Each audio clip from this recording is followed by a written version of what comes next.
I'm Evelyn, and I'm 32 years old. After saving every single penny for 8 years, I finally bought my dream home in the Chicago suburbs.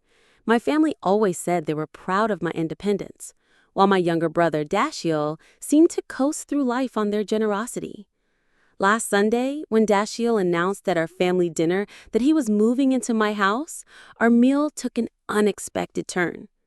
The smile never left my face as I dropped my bombshell.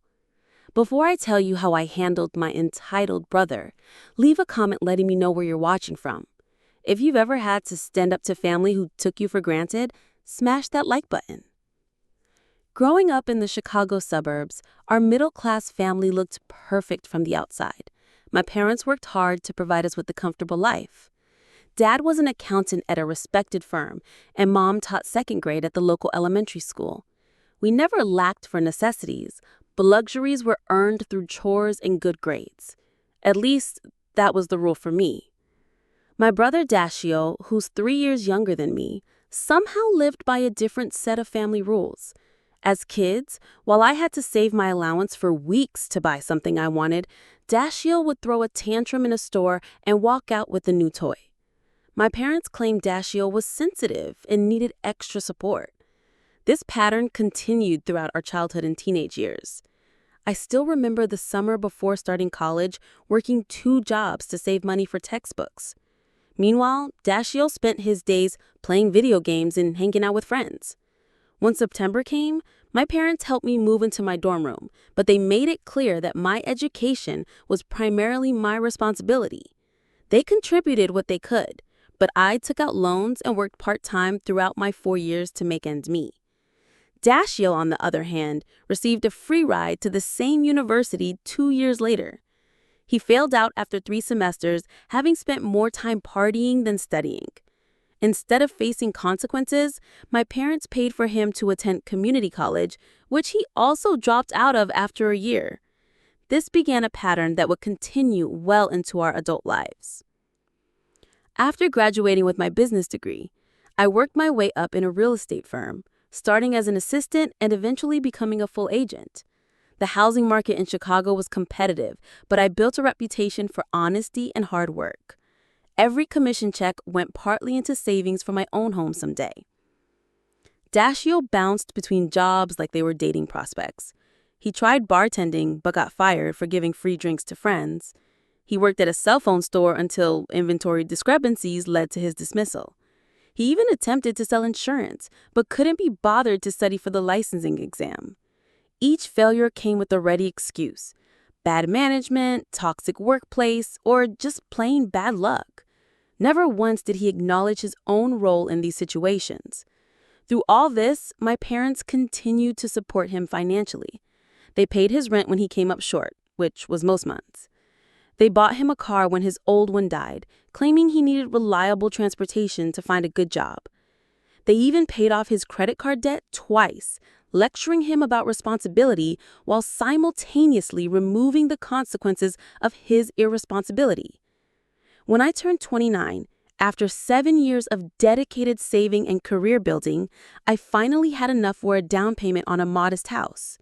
The market was hot, and properties were being snatched up within days of listing. My real estate background gave me an advantage, and when a charming 3-bedroom craftsman-style home came on the market in a good neighborhood, I pounced.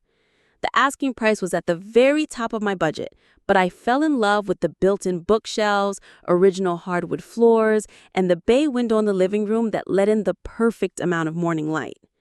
Securing the mortgage was stressful. As a single woman, the bank scrutinized my finances more than I expected. Every dollar I had ever earned seemed to be questioned and verified twice. The day I signed the final papers and received the keys, I cried in my car for a full 10 minutes.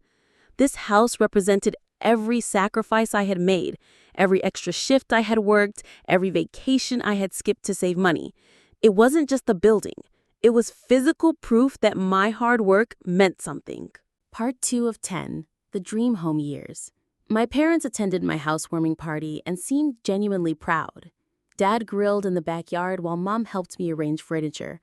They gave me a gift card for a home improvement store as a present. It was one of the few times I felt like my achievements were being celebrated as much as Dashiell's mediocrity was usually accommodated. Dashiell came to the party 3 hours late, brought no gift, and spent most of the time complaining about his latest girlfriend troubles to anyone who would listen. When he finally acknowledged my new home, it was to ask if I would let him host a party there sometime since his apartment was too small. I politely declined, which led to a week of sulky text messages about how I had changed and become stuck up since buying my house. The next 2 years were blissful. I painted every room, planted a garden, and slowly furnished the place with pieces I loved rather than the hand-me-downs and discount store items that had filled my apartments. The mortgage payments were steep, and unexpected repairs sometimes strained my budget, but I managed. Having my own space, my own sanctuary, was worth every penny. Meanwhile, Dashiell continued his pattern of instability. He moved in with a girlfriend, then back to his apartment when they broke up 3 months later.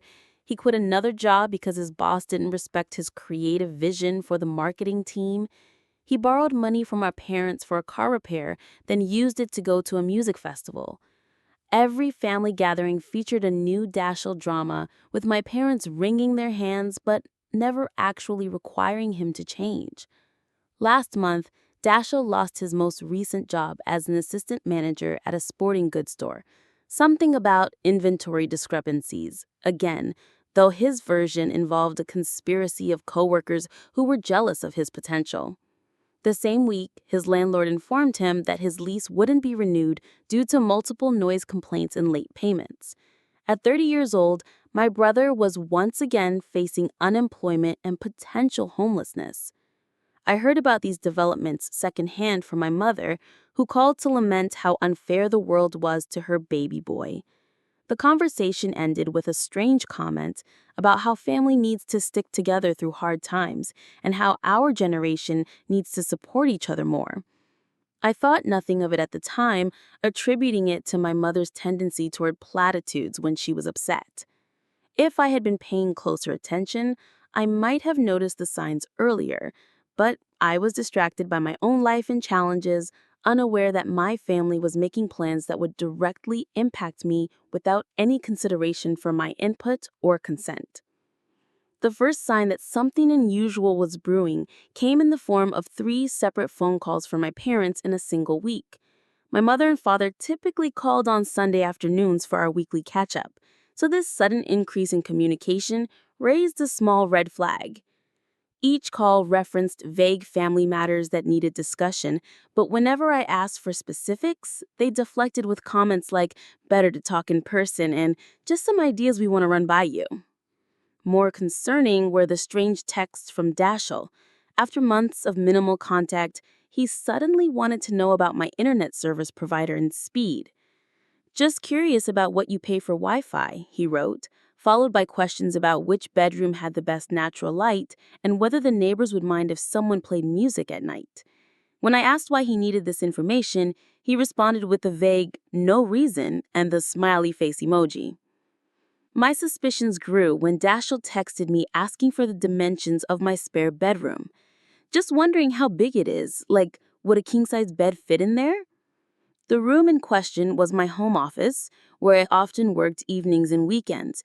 It had never contained a bed of any size, and I had no plans to change that arrangement. Still, I was busy with work and dismissed his odd questions as Dashiell being Dashiell. That week at work was particularly stressful. I had a high-maintenance client looking at luxury properties in the Gold Coast neighborhood. The commission would be substantial if I could close the deal, but the client changed her requirements daily, sending me scrambling to find new properties that met her ever-evolving criteria. My boss made it clear that keeping this client happy was a priority for the firm, putting additional pressure on me to perform. To compound matters, my house developed a serious plumbing issue. What started as a small leak under the kitchen sink quickly escalated into a major problem with the main water line. The plumber delivered the bad news with a sympathetic grimace of someone who knows they're ruining your day. Fixing the issue properly would cost over $7,000, money I didn't have readily available. This financial blow came on the heels of replacing the water heater 2 months prior and dealing with electrical issues the month before that. The charming, century-old, craftsman-style home that had stolen my heart was revealing its true nature as a money pit. I had depleted my emergency fund and was now facing putting a large expense on my credit card, something I had sworn never to do after watching Dashiell spiral into debt with that same behavior. In a moment of pragmatism overriding emotion, I called my financial advisor to discuss options. Sandra had helped me budget for the home purchase initially and had gently suggested at the time that I might be stretching myself too thin. Now, reviewing my financial situation, she pointed out what I had been avoiding acknowledging. Between the mortgage, the repairs, and my other expenses, I was slowly drowning. "Have you considered selling?" Sandra asked gently. "The market is hot right now, especially in your neighborhood. You bought at a good time and prices have risen. You could potentially walk away with enough to pay off your debts and have a healthy down payment for something more manageable." The thought of selling my dream home felt like failure at first. This house represented everything I had worked for. But as Sandra walked me through the numbers, I realized she was right. Continuing on this path would eventually lead to financial disaster. Being house poor was affecting every other aspect of my life, from my stress levels to my ability to save for retirement. That evening, I contacted a colleague who specialized in residential sales in my area. Melissa came over the next day, walking through my house with the clinical eye of a professional rather than the emotional attachment of an owner. She confirmed what Sandra had suggested. I could list my house significantly above what I had paid for it 2 years ago and likely get multiple offers. "Would you be comfortable with a quick sale if the right offer came along?" Melissa asked gently. "I have a couple who just lost out on a bidding war for a similar property one neighborhood over. They're motivated buyers with financing already in place." The universe, it seemed, was sending me a clear message. The next day, the couple Melissa mentioned toured my house while I was at work. By that evening, they had submitted an offer 5% above my asking price with a single condition. They needed to close quickly, within 30 days. In return, they were willing to rent back the property for an additional 30 days after closing while I found a new place, at a nominal fee. The decision was both heart-wrenching and obviously correct.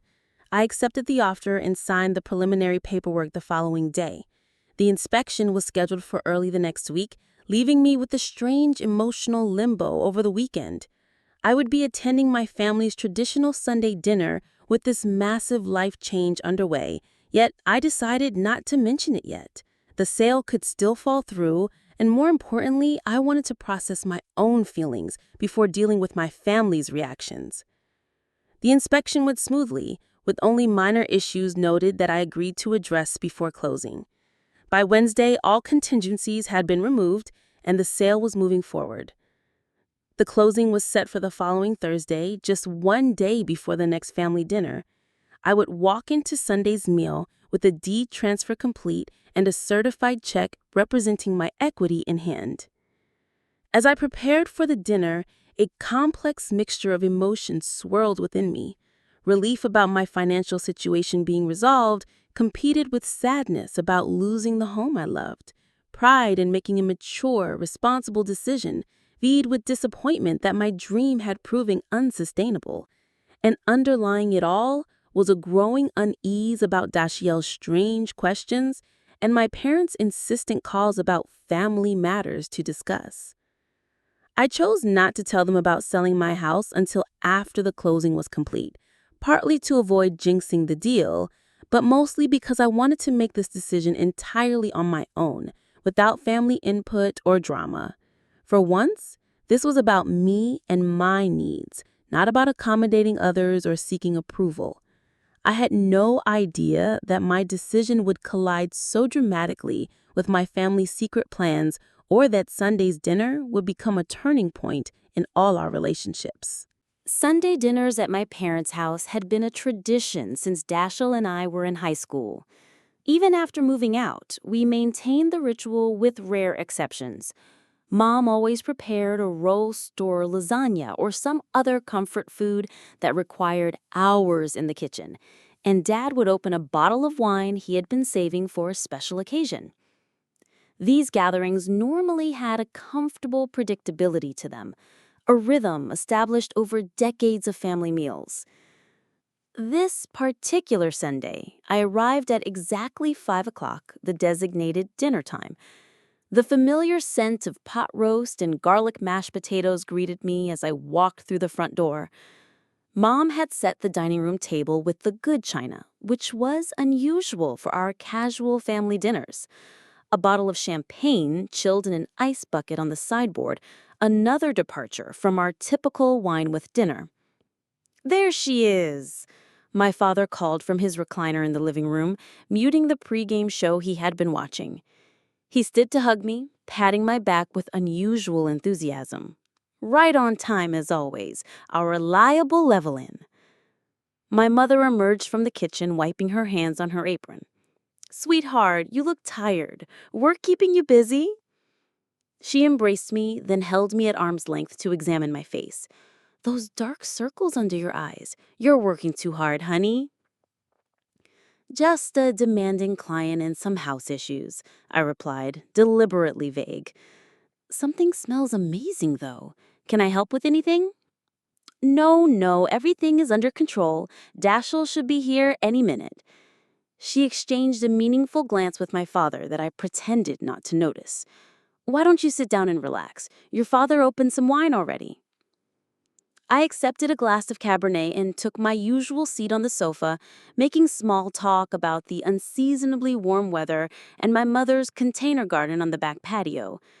The conversation felt forced, with my parents repeatedly checking the time and the front window for signs of Dashiell's arrival. At 20 minutes past 5, the front door swung open and Dashiell strolled in as if his tardiness was of no consequence. "Sorry I'm late," he announced without sounding sorry at all. Traffic was brutal. Considering he lived only 15 minutes away and rarely apologized for anything, this nominal acknowledgement of his lateness struck me as oddly formal. What truly caught my attention, however, was his appearance. Dashiell had gotten a haircut, exchanging his usual shaggy style for something more professional. He wore a button-down shirt tucked into khaki pants instead of his typical t-shirt and jeans. Most surprisingly, he carried a gift bag and what appeared to be a bottle of wine wrapped in tissue paper. "Dashiell, you look nice," Mom gushed, accepting his offering. "And you brought wine. How thoughtful." "Just wanted to contribute to the celebration," he replied with a wink that sent a chill down my spine. Whatever was happening here had been orchestrated in advance, and I was the only one not in on the plan. When we moved to the dining room table, the unusual dynamics continued. My mother had placed Dashiell at the head of the table, a position typically occupied by my father. Dad took the foot of the table, leaving Mom and me on either side. As we served ourselves pot roast, potatoes, and green beans, the conversation remained stilted and artificial. "So, Evelyn," my mother began after a few minutes of eating in awkward silence, "that big, beautiful house of yours must feel awfully empty with just you in it. All that extra space going to waste." I chewed slowly, buying time before responding. "It's just the right size for me, actually. I use the spare bedroom as my home office, and the third bedroom is perfect for storage and guests." "But surely you get lonely. Such a big place for one person." My father jumped in before I could respond. "Families should stick together during tough times. That's what I always say. We need to support each other, especially now with the economy being what it is." Dashiell nodded sagely as if our father had just dispensed profound wisdom, rather than a transparent lead-in to whatever announcement was coming. "Absolutely. Family first, right?" The meal continued in this vein, with pointed comments about my house, the importance of family, and thinly veiled references to Dashiell's recent string of bad luck. I noticed Dashiell checking his phone repeatedly, seemingly waiting for a specific time. My parents kept exchanging glances, laden with anticipation. The champagne in the ice bucket remained unopened, clearly waiting for the main event. As Mom served her homemade apple pie for dessert, Dashiell cleared his throat and stood up, reaching for the champagne. "I think it's time we let Evelyn in on the good news," he announced, beginning to unwrap the foil from the bottle. "What good news?" I asked, though a sinking feeling in my stomach told me I already knew. The cork popped with a festive sound that felt jarringly out of place given the tension I was feeling. Dashiell poured champagne into 4 flutes that my mother had apparently set out in preparation for this moment. "Well, as you know, I've had some setbacks recently," Dashiell began, his tone suggesting he was about to announce a hard-won accomplishment rather than another handout. "My landlord is being completely unreasonable about the lease, and the job market is brutal right now for someone with my qualifications." I took a small sip of champagne, waiting for the other shoe to drop. "But every cloud has a silver lining," he continued, raising his glass. "Mom and Dad and I have been talking, and we've come up with the perfect solution, a real win-win scenario." He paused dramatically, clearly savoring his moment in the spotlight. "To new living arrangements," Dashiell announced, lifting his glass higher. "Starting next Saturday, I'm moving into Evelyn's house. Just until I get back on my feet, of course." The silence that followed his proclamation lasted only a few seconds, but it felt eternal. My parents were beaming at Dashiell, then turned expectant smiles toward me, waiting for my enthusiastic endorsement of their plan. Dashiell's expression was a mixture of entitlement and smug satisfaction, as if he had cleverly solved a problem. "Mom and Dad said the spare bedroom would be perfect for me," Dashiell added when I didn't immediately respond. "They figured since you're never home anyway because of work, you wouldn't even notice me there. Plus, I can help with utilities and maybe mow the lawn sometimes." My mother nodded encouragingly. "We thought it was the perfect solution, honey. Dashiell needs a stable place to live while he job hunts, and you have all that extra space. Family helping family. And this way, you wouldn't be all alone in that big house." My father added, "It's not safe for a young woman to live alone these days anyway." I looked around the table at their expectant faces. These people who had made plans to insert Dashiell into my home without even consulting me. They had discussed my living arrangements, decided what was best for me, and now expected me to gratefully accept their decision. The audacity was breathtaking. In that moment, a strange calm settled over me. The anxiety I had felt about telling them I had sold the house evaporated, replaced with a clear certainty that I was making the right decision for myself. "That's an interesting plan," I said, my voice steady despite the anger bubbling beneath the surface. "There's just one small problem with it." "What's that, honey?" my mother asked, her smile faltering slightly. I reached for my purse hanging on the back of my chair and removed the manila envelope containing the closing documents I had signed just the day before. "I sold my house last week. The new owners take possession in 30 days. The silence that followed my announcement was profound. 3 pairs of eyes stared at me in varying states of disbelief. My mother's hand flew to her throat in a gesture of shock I had previously only seen in daytime soap operas. My father's bushy eyebrows drew together in confusion. Dashiell's mouth literally hung open, his champagne glass frozen halfway to his lips.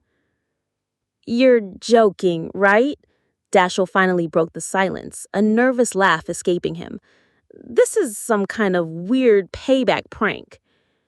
I removed the deed transfer and closing documents from the envelope and placed them on the table. The inspection was completed on Tuesday, all contingencies were removed Wednesday, and we closed yesterday afternoon. The new owners are a lovely couple with a 5-year-old daughter who's very excited about the backyard swing set I'm leaving for her. My father picked up the papers, adjusting his reading glasses to examine them. His expression darkened as he realized I was telling the truth. Evelyn, why would you do something like this without discussing it with your family first? This is a major life decision. The irony of his statement wasn't lost on me. You mean the way you all discussed Dashiell moving into my house before informing me? That's completely different, my mother interjected. We were trying to help both of you. By volunteering my home as a landing pad for Dashiell without asking me? How was that helping me exactly? The calm I had felt moments ago was beginning to crack, years of resentment seeping through the fissures. Dashiell snatched the papers from my father and scanned them frantically, as if looking for a loophole. "You did this on purpose," he accused, slapping the documents down on the table. "You heard somehow that I needed a place to stay, and you sold your house to spite me." "Not everything is about you, Dashiell," I replied, keeping my voice level with effort. "I sold my house because it was becoming a financial burden. The plumbing issues alone were going to cost $7,000 to fix properly. Money I don't have because, unlike you, I don't have parents who bail me out of every financial crisis." "That's unfair, Evelyn," my father said sternly. "We've always supported both our children equally." A bitter laugh escaped me before I could suppress it. "Equally, Dad? I worked 2 jobs to pay for college while you gave Dashiell a free ride, which he wasted. I saved for 8 years to buy that house while you paid Dashiell's rent whenever he came up short. You bought him a car when his died, but when my transmission went out last year, all I got was advice to take the bus until I could afford repairs." "Your brother has had a harder time finding his path," my mother defended, tears welling in her eyes. "He needs more support."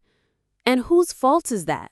I challenged. "You've been supporting his bad decisions for so long that he's never had to face consequences or grow up." Dashiell pushed back from the table, his chair scraping loudly against the hardwood floor. "I don't have to listen to this sanctimonious crap. You've always thought you were better than me, Evelyn, Miss Perfect with her real estate career and her house in the nice neighborhood." "I don't think I'm better than you," I said quietly. "I just made different choices and worked hard for what I have." "What I had," I corrected myself, the reality of selling my beloved home hitting me again. "Well, your choices have screwed me over," Dashiell spat. "I already gave notice at my apartment. I have to be out by the end of the month, and now I have nowhere to go." My mother gasped. "Dashiell, you already gave notice? We said to wait until after we talked to Evelyn." Dashiell had the grace to look slightly abashed. "I was being proactive, Mom. The landlord was hassling me about the noise complaints, and I figured, why pay rent for another month when I could move in with Ev?" "You assumed I would just welcome you with open arms," I said, the full extent of his entitlement dawning on me. "You made a life decision based on access to my house, which you never bothered to ask me about?" "Because you would have said no," Dashiell shouted. "You've always been selfish." "Enough!" My father rarely raised his voice, so his sharp command silenced the room. "This is getting us nowhere. Evelyn, is there any way you can back out of this sale? If you explain the situation, maybe the buyers would understand." I stared at him in disbelief. "Are you seriously asking me to cancel a legal contract, potentially get sued, and definitely lose the earnest money, also Jake can have a free place to crash, after I just told you I needed to sell for financial reasons?" "We could help with the plumbing costs," my mother offered quickly, "and maybe chip in for utilities while Dashiell stays with you." "The sale is final," I said firmly, "and even if it wasn't, I wouldn't cancel it for this reason. Dashiell is 30 years old. He needs to solve his own housing crisis." Dashiell pushed his chair back further and stood. "Thanks for the support, sis. Really feeling the family love right now." He stormed toward the front door. "Dashiell, wait!" my mother called, rising to follow him. "Let him go, Mom," I said wearily. "He needs to cool down." The front door slammed with enough force to rattle the china cabinet. My mother sank back into her chair, tears now flowing freely down her cheeks.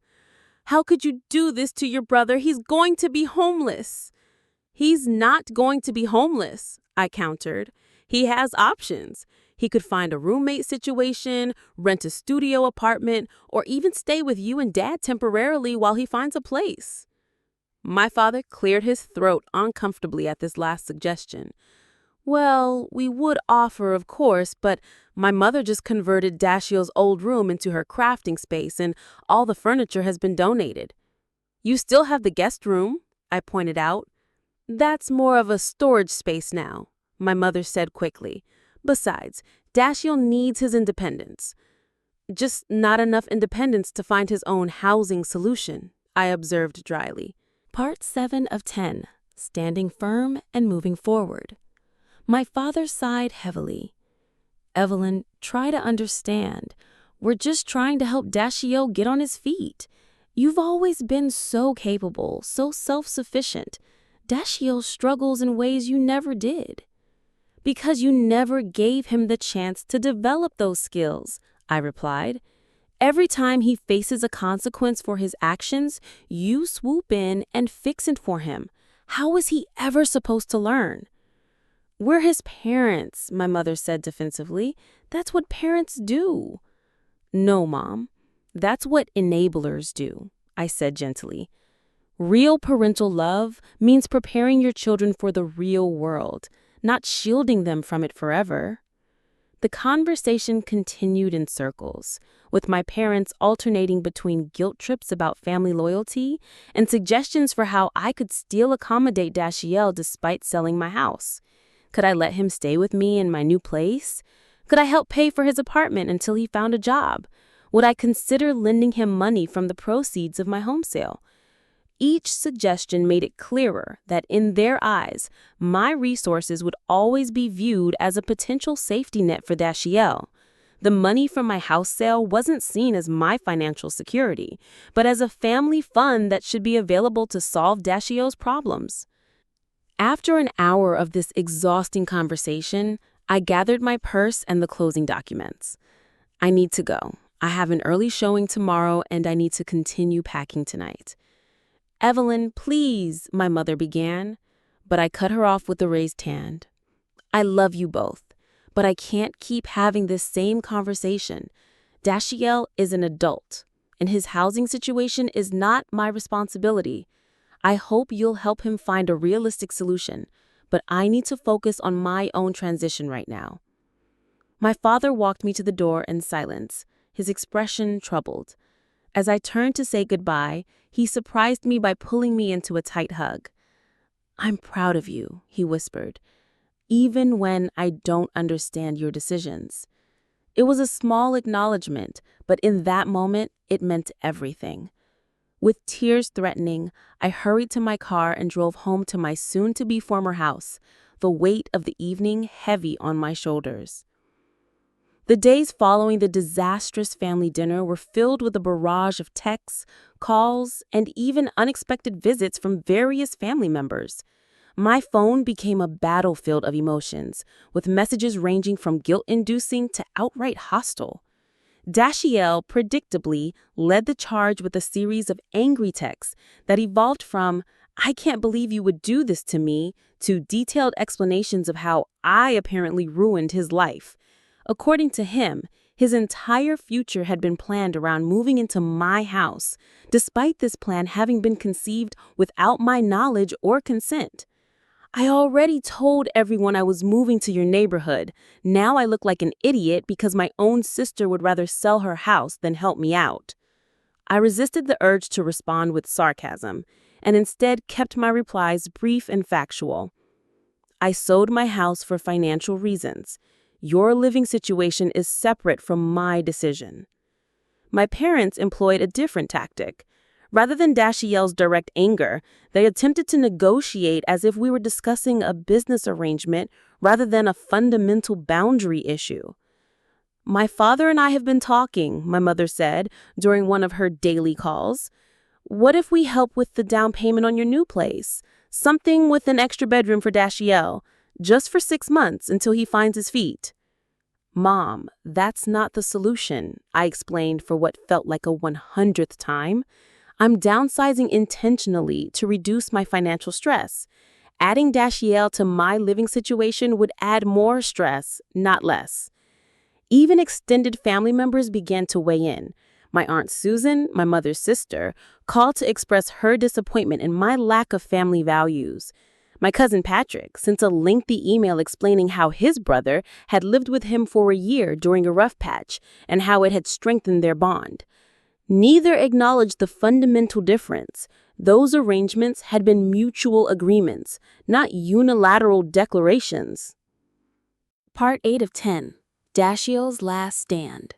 One afternoon, while signing the lease on a charming one-bedroom apartment in a converted warehouse building, my phone buzzed with a text from Dashiell. "We need to talk. Coming over after work." I considered telling him not to come, but decided it might be better to have this conversation face-to-face rather than through more heated text exchanges. When I arrived home from the leasing office, Dashiell's car was already parked in my driveway, and he sat on the front steps waiting. "Nice of you to let me know you were coming," I said, unlocking the front door and gesturing for him to follow me inside. The living room was already half-packed, with labeled boxes stacked against the walls and the artwork removed, leaving ghostly rectangles on the painted surfaces. Dashiell looked around with a frown, the reality of my move apparently hitting him for the first time. "So you're really going through with this?" he said, not as a question, but as an accusation. "The house is already sold, Dashiell. The new owners take possession in 24 days. I set my purse down and crossed my arms. What did you want to talk about?" Dashiell ran a hand through his hair, a gesture reminiscent of our father when he was stressed. "Mom and Dad said I should apologize for how I acted at dinner, so sorry about that, I guess." The half-hearted apology hung in the air between us. "Is that all you came to say?" "No," he admitted, dropping onto the sofa without invitation. "I came to see if we could work something out. I'm in a real bind here, Ev. My landlord is being a complete jerk about the noise complaints, which were totally exaggerated, by the way. He's not renewing my lease no matter what, and I have to be out by the end of the month." "That's unfortunate, but that doesn't change my situation," I replied, remaining standing. "The house is sold. I'm moving to a one-bedroom apartment that barely fits my own furniture, let alone a roommate's." "What about a loan then?" Dashiell asked, leaning forward. "Just enough for first and last month's rent and security deposit on a new place. I'll pay you back as soon as I find a new job." The familiar pattern threatened to repeat itself. Dashiell in trouble, family expected to rescue him, promises of repayment that would never materialize. For a moment, I considered it. The money from the house sale meant I could afford to help him without significant hardship to myself. But then I remembered every previous loan that had become a gift, every promise to do better that had evaporated as soon as the crisis passed. "No, Dashiell, I'm not going to loan you money," I said firmly. "You've had plenty of chances to build emergency savings, but you choose to spend everything you earn immediately." "Must be nice to be so perfect," he sneered, the thin veneer of contrition vanishing. "Some of us have had bad luck." "This isn't about luck, Dashiell," I said, my patience wearing thin. "This is about choices and consequences. You chose to violate your lease terms repeatedly. You chose to spend money on concerts and trips instead of saving for emergencies. Now you're facing the consequences of those choices." "So you're just going to let me be homeless?" Dashiell stood up, his voice rising. "Your old brother?" "I pointed out you have options that don't involve me. You could ask one of your friends for a couch to crash on. You could look for a room to rent in a shared house, which would be much cheaper than getting your own place. You could even swallow your pride and stay with Mom and Dad temporarily." "Those aren't real options," Dashiell insisted. "My friends all have small places. Roommate situations are for college kids, and Mom and Dad's house is in the middle of nowhere with no social life." I couldn't help but laugh at his definition of nowhere, since our parents lived in the same suburban neighborhood where we had grown up, just 30 minutes from downtown Chicago. Those all sound like real options to me. They're just not as comfortable or convenient as moving into my house would have been. That's the difference here, Dashiell. You don't want any solution that requires sacrifice or discomfort on your part. You've changed, he accused, grabbing his jacket from the sofa. Ever since you bought this place, you've been different, like you think you're better than the rest of us. I haven't changed, I said quietly. I've just stopped apologizing for having boundaries and expectations. Maybe it's time you change, Dashiell. Maybe losing your apartment and job is the wake-up call you need. Whatever helps you sleep at night, he spat, heading for the door. Have fun in your tiny apartment while I figure out how to avoid living on the street. As the door slammed behind him, I sank onto the sofa and closed my eyes. The confrontation had been unpleasant but necessary. For perhaps the first time, I had refused to be drawn into the drama that always surrounded Dashiell like a storm cloud. I had maintained my boundaries despite the emotional manipulation. It felt both terrible and liberating, like lancing a wound that had been festering for years. The next morning, I woke to a text from my father. Your mother and I have been talking. Dashiell will stay in the guest room until he finds a place. We would appreciate if you could help us clear out some of the storage to make space for him. It was a small victory, but a significant one. For the first time, my parents were stepping up to help Dashiell in a way that didn't involve imposing on me or enabling his worst habits. Maybe they were finally beginning to understand the difference between supporting and enabling. As I continued packing and preparing for my move, I made a difficult but necessary decision. I needed a break from family drama to focus on establishing my new life. I sent a group text to my parents and Dashiell explaining that I would be taking some time for myself over the next few weeks. I would be available for emergencies, but needed space to deal with my move and adjust to my new living situation. The responses were predictably varied. My mother expressed hurt and confusion. My father sent a simple, "We understand. Take the time you need." Dashiell didn't respond at all. It wasn't a permanent solution, but it was a start. A chance to reset the dysfunctional patterns that had defined our family relationships for too long.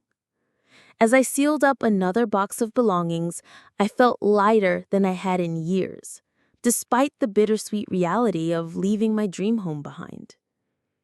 Moving day arrived with the peculiar mix of exhaustion and excitement that accompanies major life transitions.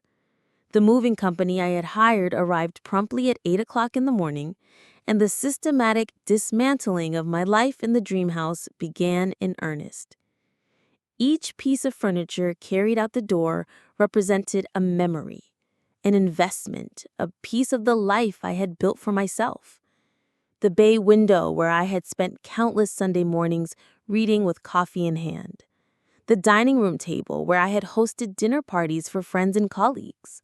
The antique desk in my home office where I had worked late into the night on complicated real estate deals. All loaded into a truck destined for a space less than half the size of the one I was leaving. When the last box was loaded, I did a final walkthrough with the new owners.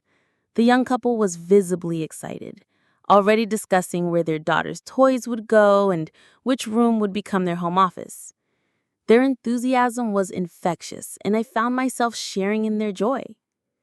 Even as I handed over the keys, my house would become their home, and there was something beautiful about that continuation.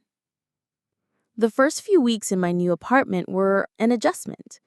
The space was modern and low maintenance, with concrete floors, exposed brick walls, and large industrial windows that flooded the open concept living area with natural light.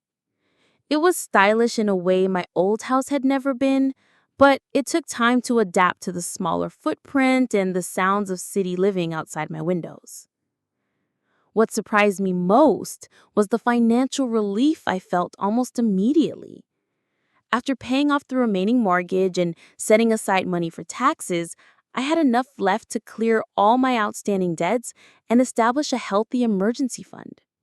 My monthly expenses dropped dramatically without the burden of the mortgage and constant home repairs.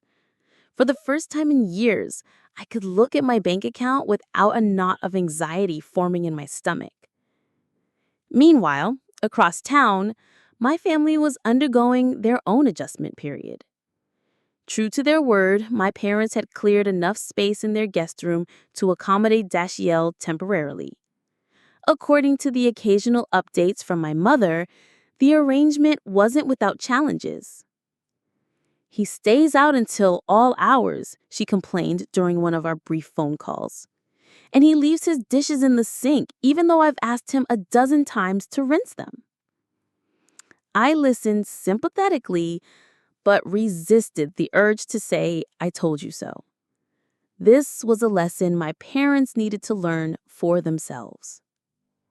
The real surprise came about a month after my move when my father called with unexpected news. "Your brother has a job interview tomorrow," he announced with cautious optimism. "An actual professional position with that marketing firm downtown. He asked me to help him prepare for it." "That's great," I replied, genuinely pleased. "What changed?"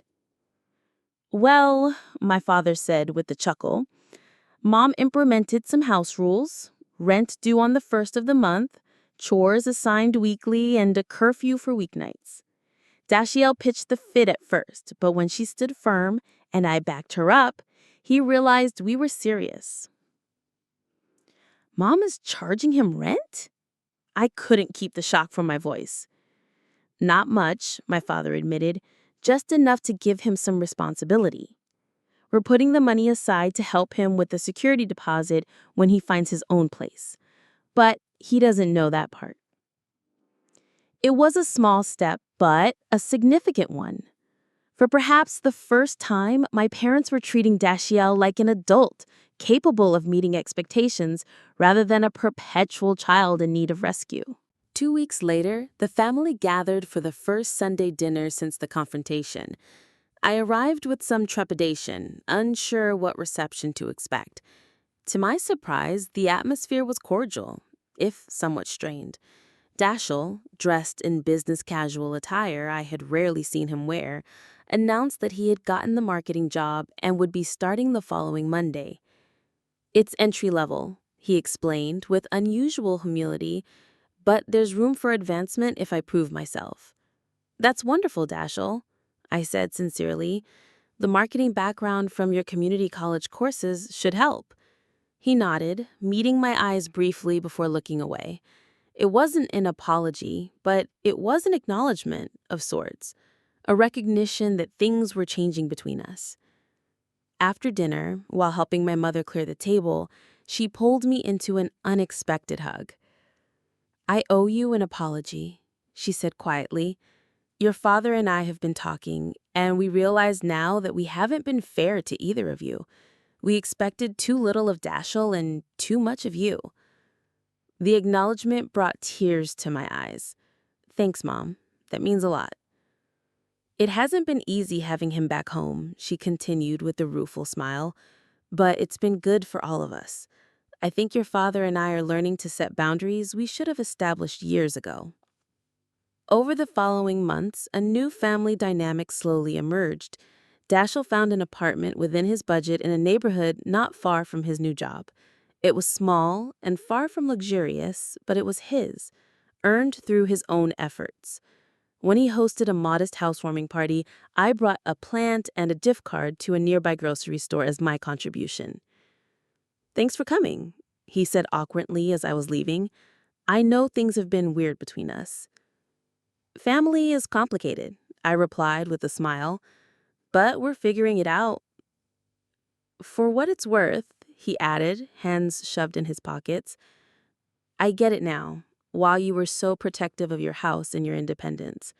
I shouldn't have expected you to sacrifice what you worked for just because I made poor choices. It wasn't a grand apology, but from Dashiell, it was significant progress. I appreciate that. And for what it's worth, I'm proud of what you're building for yourself. Now, as summer turned to fall, I found myself settling comfortably into my new life.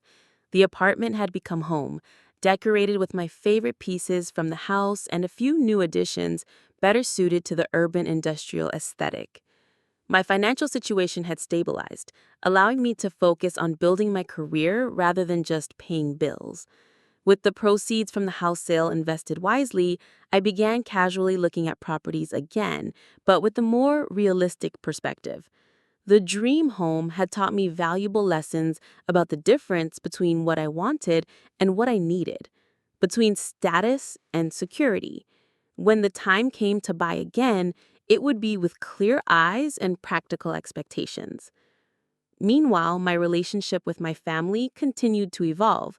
My parents, seeing the positive changes in Dashiell's life, began to understand the damage their enabling had caused. They still supported both of us, but in healthier ways that acknowledged our adulthood and autonomy. Dashiell and I would never be best friends, but we were learning to interact with mutual respect rather than resentment and entitlement. One evening, as I sat by my apartment window watching the city lights come on, I received an unexpected text from Dashiell. Got my first performance bonus today. Taking myself out to celebrate. Never thought I'd say this, but thanks for not letting me move in. Needed the kick in the pants. I smiled at the message, feeling a complex mix of emotions. The path to this moment had been painful for all of us, but perhaps necessary. Sometimes the hardest decisions lead to the most important growth. Sometimes losing what you thought you wanted opens the door to what you truly need. 6 months after selling my dream house, I stood in the living room of a modest two-bedroom townhouse in a quiet neighborhood just outside the city. Sunlight streamed through windows that overlooked a small but private patio garden.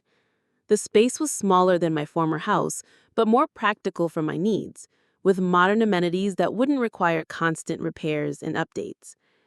This time, my home purchase was driven by practicality rather than emotion. I had carefully calculated what I could comfortably afford without stretching my finances to the breaking point. The proceeds from selling my previous house had been partly invested and partly used for a substantial down payment that would keep my monthly mortgage manageable. The journey had been difficult, but it had taught me that true security comes not from impressive possessions, but from wise choices, healthy boundaries, and authentic relationships. I had lost my dream house, but I had found something far more valuable. A life built on my own terms, free from the expectations and manipulations that once defined my family relationships. Have you ever had to make a tough decision that others didn't understand but turned out to be right? Share your experiences in the comments below. If this story resonates with you, please like and subscribe for more real-life stories about setting boundaries and finding your own path. Share this video with someone who's struggling with family expectations or financial pressures. Remember, sometimes the hardest choices lead to the most important growth. Thanks for listening to my story, and I hope you find the courage to make the right decisions for yourself, even when they're difficult.